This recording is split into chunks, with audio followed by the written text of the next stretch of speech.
In the summer of 1520, the Spanish expedition led by Portuguese explorer Ferdinand Magellan was well into its circumnavigation of the globe.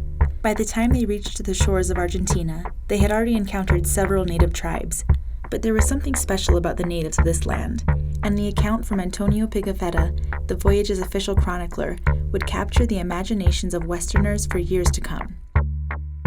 According to his journal, the natives of Patagonia were giants.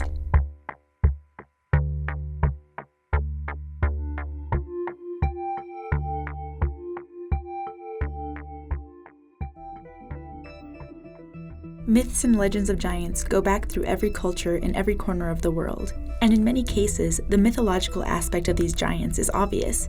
Take, for example, Atlas, the giant from Greek mythology who was tasked with holding the world on his shoulders. But sometimes, the stories aren't so heavily exaggerated, and there is even evidence that giants did once walk the earth. In the 1800s, as European settlers continued to expand west across the United States, they started coming across earthen mounds that had been constructed by native inhabitants of North America. The settlers started excavating the mounds with little regard for the native cultures who had built them for religious, ceremonial, and burial purposes. And the sensational headlines regarding what was found in those mounds all reported one thing: skeletons. Giant skeletons. But these weren't just a few obscure papers. These were reputable sources, like the New York Times and Scientific American. Even Abraham Lincoln references the giants in 1848 during a visit to Niagara Falls, saying, "The eyes of that species of extinct giants, whose bones fill the mounds of America, have gazed on Niagara as ours do now." According to the numerous articles published during this time, the skeletons were regularly found to be between 7 and 10 feet tall, and some even reported taller individuals, like the one mentioned in this New York Times article from 1885. If the whole frame is in proportion to 2 thigh bones that were found, their owner must have stood at 14 feet high. A representative of the Smithsonian Institution is here investigating the curious relic. The fact that it was being investigated by a representative of the Smithsonian may not seem out of the ordinary, but it appears to be a theme seen throughout these reports. Some believe that the Smithsonian was involved in covering up these artifacts, which were often surrendered to the museum for further study. This theory is supported by the fact that no studies or exhibitions followed the initial reports of these anomalous discoveries, and the accounts become even more compelling when you consider how many oral traditions of the Native American tribes in those regions tell of a race of giants. In a more recent discovery, 205 graves were unearthed in China's Shandong province. The archaeological dig found that a significant number of these men stood around the 6-foot mark, with the tallest man standing at 6'3". Now, this may not seem incredibly tall by today's standards. After all, the average height of today's NBA player is around 6'7". But 5,000 years ago, when these Longshan people were still alive, they would have loomed over their Neolithic contemporaries, who were much shorter by comparison. The Central American Mayans, for example, had an average male height of 5'2" and an average female height of 4'8". The giants of Longshan were unusually tall for their time, but their height wasn't out of the realm of what we consider possible within the established narrative of our past. So what happens when we find evidence that could completely upend that narrative? In the 1960s, miners in the Otavi Mountains of northern Namibia discovered the fossilized segment of a femur.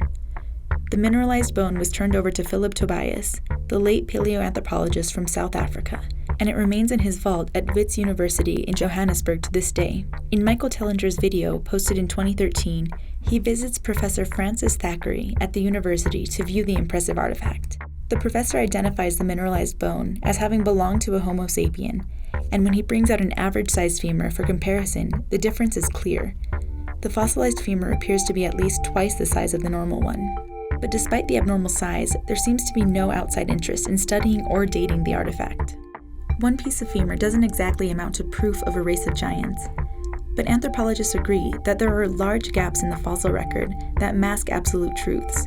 Even the researchers who completed the largest study of hominid body size throughout evolution sometimes had to estimate heights based off fragments as small as a single toe bone. How would our evolutionary tree differ if they had recovered fragments of someone like Robert Wadlow, the tallest man in recorded history? Known as the Giant of Illinois, Wadlow reached a height of 8 feet 11 inches before his death in 1940. He suffered from hyperplasia of his pituitary gland, which results in an abnormally high level of human growth hormone. and most of the well-known giants of our time suffered from similar disorders. This photo shows Wadlow standing next to his father. Harold Wadlow was a man on the taller side of average at 5'11", but standing next to his son, he appears almost dwarf-like, with his head coming up just over his son's waist, and this comparison happens to be reminiscent of the giants of Patagonia. The following excerpt is from Antonio Pigafetta's journal. But one day, without anyone expecting it, we saw a giant who was on the shore, and he was so tall that the tallest of us only came up to his waist. The account goes on to say that 2 of these giants were seized as hostages, but didn't survive the journey back to Spain, which may sound like a convenient coincidence, but considering that only 18 of the 270 men who began the voyage made it back alive, their odds of survival weren't so great to begin with. Even Magellan himself didn't make it back. 60 years later, when Sir Francis Drake made it to Patagonia during his circumnavigation, his nephew wrote that Magellan had exaggerated the height of these natives, stating that the men were only 5 cubits, which is 7.5 feet. So even by today's standards, these were massive people. We may never know if a race of giants walked the earth, or know for sure how much truth there is to the giant mythologies present throughout every culture. But consider this. Most animals that walk the earth today have a giant prehistoric ancestor. Great white sharks have the megalodon, who beats their size by about 40 feet. Then there's the titanoboa, a snake which reached 42 feet in length. Even sloths had a giant ancestor, the megatherium, who were as big as modern-day elephants. So is it really out of the realm of possibility for humans to have had giant ancestors too?